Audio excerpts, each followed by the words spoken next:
Welcome to another edition of Wings Weekly. Jay Kleinknecht here, along with head coach Scott Langer. Coach, a little different show, I guess, kind of today, since we had an off week over the weekend. But I wanted to touch base with you a little bit about how the week went. I know last week when we talked, you thought that practices might look a little different since you're not actually preparing for a particular opponent, but maybe working on some not basics, that's maybe not the right word, but working on yourself. So how was the week of practice last week? How did that all look? Yeah, it was good. I thought we got back to basics on some things and refreshed on some things, had a lot of competition going on during the course of the week, and then obviously we had a couple days off, which I thought we really needed during this stretch. So it's been good. You know, this week we'll have a full week of practice, and we'll prepare for St. Cloud. Okay. Well, when you have downtime or down days off, I guess, whatever, do you guys do like team building things and like that? Because I think I heard somebody say that they thought the whole team was out bowling or something, and I was just wondering if that was a function that was put together, or just a bunch of guys doing stuff. Yeah, you know, sometimes it's good to have some structured team building, get together as a team. This weekend we thought as a staff that it was just time for them to just kind of be by themselves and just to kind of decompress a little bit. So, but most of the time when we have extended time off, we'll put something together and do it as a team. Okay. How about yourself? Did you get a chance to take a little time off? Yeah, I didn't do a ton. Hung some shelves in the baby's room and just kind of watch some hockey TV and watch St. Cloud, the team we're going to play this weekend. All right. Well, we're going to get to that in here in just a moment here too. But a couple of other things over the last week. Manti commits to Brown. I just talked with him last week, so I won't get an opportunity to really talk to him about that fit. So I thought maybe I'd run it past you. You've been around this game a long time and been a big influence in a lot of people deciding where to go or where not to go and so on. So, what do you think of that connection and Manti going to Brown? Well, I think it's great. You know, educationally, he fits in really well. He's an ultra smart individual that really wants to be tested academically, and obviously they have a great hockey program there as well. And you know, he had some teams that he had to decide between, and you know, when it was said and done, he was the most comfortable being a Brown Bear with Brown, and I'm super excited for him. Yeah, congratulations! It's awesome news. Anytime you get a commit, we love that. Another thing going on over the weekend, Cosentino playing for the national U18 team against the Air Force Academy out in Colorado. That was pretty cool too. Got a chance to see some of the video and so on of it. I imagine you watched some of that? Yeah, you know, I got to watch some of the highlights and stuff like that. I didn't watch the full game, but you know, I just thought it was such a great opportunity because they were playing against Air Force and the coaching staff he's going to play with, you know, in the next 4 years. So it just all kind of came together, and obviously Dan Muse there with the U.S. Development Program, ex-NHL coach, and was grateful enough to bring Clay on board for the weekend and treated him really well, and I think he had a great experience. Looking forward to talking to Clay here in just a little bit about that experience, but we're just kind of thinking as a coaching staff, that's got to be pretty cool too, to have one of your guys out there representing the country like that. You know, we talked a little bit about off days and about different things that the players do on their own. But, you know, this time of year, it's kind of interesting because, you know, you see them out ringing bells for the Salvation Army. You see, you know, we've got the Aspire jersey auction coming up this weekend. And, you know, I've talked with you about it in the years past, but not so much this year yet anyway. But I felt like it might be the right time of year to talk about the community involvement and about how important it is for these players to be out doing things in the community. Yeah, it's you know, it's a big part of junior hockey is players getting out and giving back to their community and learning how to deal with other stuff besides just hockey. And I think one of the best things about junior hockey is the way that you interact with your community and you give back to your community that supports you throughout the whole season. And it's definitely a key part of what we do here. With the COVID situation, obviously things have, you know, it has to be, you have to have guys out there that can be out there and not already infected with COVID. So we're doing the best we can to navigate that. Seems like COVID's got its fingerprint on just about everything. It never even occurred to me that that would limit, the opportunities and possibilities. I guess that, for guys to be out and about, because, things like senior centers where guys in the past have been able to go play pool and different things like that with the residents, not the case now. But still, again, a huge part of the whole atmosphere, the team, the community, everything is all kind of comes together. And I think back to Jonathan Bendorf and how seriously he took it, and what a great example he was for many of the other guys in the locker room. Yeah, he really embraced it, and again, it's a huge part of it. Yeah. It really is, and especially in our community. The way that they support us every single night, win or lose. They're here supporting us, and obviously our sponsors and all that. So I think it's extremely important our players are out there and they're seen. Well, for sure. And we'll have a little more information about the Aspire jersey auction coming up in just a little while here, too. Coach, you touched on it. Norseman coming up. They pick up their first win. They split with Minot over the weekend.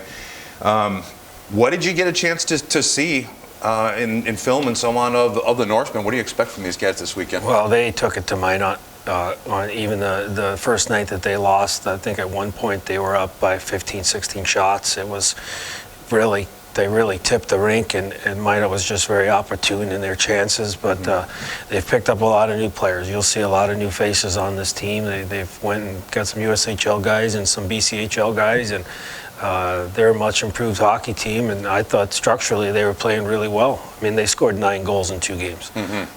There's not a lot of teams that have done that this year in the Central Division. So I think we have our work cut out for us. I'm glad we're at home and we have the support of our fans, but we're going to have to play good hockey. Veteran coach over there too, that certainly knows how to prepare his guys. It's interesting though, with St. Cloud and Austin being on these extended road trips. You ever had to deal with a situation like that? I know in the South and so on, the road trips are a lot longer, but not 3 weeks. That just seems like that would be, well, it would take a toll. Maybe it's the best way to put it. When we were in the South, we would go on a couple weeks at a time, play multiple cities and play multiple games and end up practicing and staying in hotels. And it is taxing. It's extremely taxing on the players and especially the coaches. And you miss your family, you miss your billet families, and you're just completely taken out of a routine and forced into a new routine. So, but the best thing is those teams are really being good partners. They're trying to make this thing work during a period of time that, that's it's extremely tough to operate, and they're taking the time to go on the road to play these games to keep hockey going, and we need more of that. We need more of that in our league. Yeah. We need teams that are going to find a way to play and to finish out this season's schedule and crown a champion at the end. I'm glad you brought that up, because that is a very good point. That credit should be given to both organizations that are working that much harder and putting the effort in, and having to basically to undergo a lot of difficulty that they normally wouldn't have to in a normal season, I guess. All right, Coach, well, that's just about all I've got for you. Of course, the Norsemen come to town this weekend. We'll have details about game times and all that coming up in just a little bit, but I'm glad you had a chance to take a little time off. That kind of surprises me, because I know your work ethic, but hopefully, again, you're able to wind down a little bit and enjoy some of the time off week. And good luck, best of luck against the Norsemen. Thanks, Jay. All right, folks, that's pretty much going to wrap up this portion of Wings Weekly, but we've got a player that will be joining us coming up right after this. How you move matters. Avera Orthopedics helps you move freely and live life to the fullest with innovative treatment options customized to your bone, muscle, and joint needs. Whether you suffer from aches, breaks, tears, or dislocations, turn to the orthopedic team experienced in treating every body. Welcome back as we continue on with Wings Weekly, and as promised, Clayton Cosentino joining me, and been a busy guy. You out in Colorado playing with the U18 national team. Tell us a little bit about how that all panned out. I mean, when you first heard the news that you were invited, and then having to line up a trip real quick. I mean, there's a lot of moving pieces, I would imagine. Yeah, it was. So I don't know. I was kind of sitting at home, or I was sitting at Nico's house watching a movie, and Langs gives me a call, and I was like, this can't be real. This doesn't make sense. But then Lang's talked to me about it, and I talked to the coaches about it, and it just seemed like a great opportunity. So within the next few days, they'd got me a flight, and I was going to get ready to leave the next morning when we got back from our trip. So. Wow, that's amazing, and it's so cool that you're obviously an Air Force commit, so you're playing against the team that you're going to be on next year, and the coaching staff and stuff like Coach Langer said just a little while ago. That's pretty cool in its own right, and in the building and all of that. But I saw some of the video and some of the pictures and stuff, and I just kept thinking and looking at that USA across your chest, thinking, and I'm a pretty patriotic guy, so I look at that and it's just like, man, that had to be meaningful to be able to wear that jersey. Yeah, it was really cool. I never thought I would be able to wear it at all, and I don't know, kind of showing up to the rink and seeing that in my stall was a really cool thing, and being able to put that on. So I don't know, I'm extremely blessed for that opportunity. Can't imagine having my name on a sweater that said USA. That is so cool. Did you get to keep it? I didn't get to keep it. Dang. Oh. But. Let's see. I wanted to talk, obviously that's a huge thing. You're from San Carlos, California. Spent a lot of time obviously in Colorado. League leading, 4 goals, 20 assists. Things are just clicking for you guys right now, and you've been such a big part of that with, again, an astonishing 20 assists, and we're 14 games in. You know what I mean? It's like it's crazy to think there's a lot of guys that go 60 game season with 20 assists. What's working for you? Just me and my line mates, we're clicking. We're knowing where each other are. We're kind of feeding off each other and going to the right places and just doing the right thing, and we're getting rewarded for it. So makes it sound easy, but yeah. that's pretty amazing. One of the things I found was interesting over the course of these last games is that you've had to face some opponents that you know really well, and that have been friends, very good friends that you've spent time with in the off season, that you've worked out with, and all kinds of things. I thought, how strange is that? And I thought, well, maybe it's not that much different than like practice or whatever else. But then when you see guys in your locker room pushing and shoving with them and that kind of thing, that's got to be kind of strange, isn't it? Yeah, it is. When you're in the same locker room as the same guys, it's a whole different thing. But when they're on another team and you're playing against them, things just change. Yeah. You expect it to be kind of the same, but things just aren't the same at that point because you're both competing for the same goal, and you can't go easy. So. No, and when things start getting physical and there's some chirping going on, and you're like, now this is a guy that is my current teammate. I can't not have his back just because that's my bud. You know what I mean? It's got to be a little bit of a highline act, so to speak. Do you guys have conversations after the games and stuff, and just be like, what's up with that? Why'd you, dirtied me? We talk about it every once in a while, but I don't know, we kind of just chirp each other a little bit before the game, and then after that, it's kind of like good game, and then we kind of move on. Yeah. Which is, what generally happens, I think, with anybody, is that, there gets to be a little bad blood sometimes between teams that have played each other 3 or 4 times in a row, but generally speaking, I feel like, hockey players just love the game of hockey and they move on to the next thing. Yeah. Let's see. How about, Coach Langer just talked to me a little bit about what the week looked like this last week. Downtime, having some days off. What does that look like for you guys? What'd you do to kind of take advantage of the days off? Well, you probably didn't get that. No, I didn't get many days off. I got 1 day off for travel and then practice all week. So. Well, then we'll retrofit this question and just say, if you had downtime, what would you do? What do you like to do when you're away from the rink? I don't know. Me and Cade sharpen skates a lot, just to earn some money, so I would have done that. But I've been watching a lot of movies with Nico. He kind of has some good ones he's been showing me, so I'd probably do a lot of that and kind of just bond with the guys. It's the Christmas season, so kind of just hanging out with family. At this point, we're all family, so kind of spending time together and enjoying each other.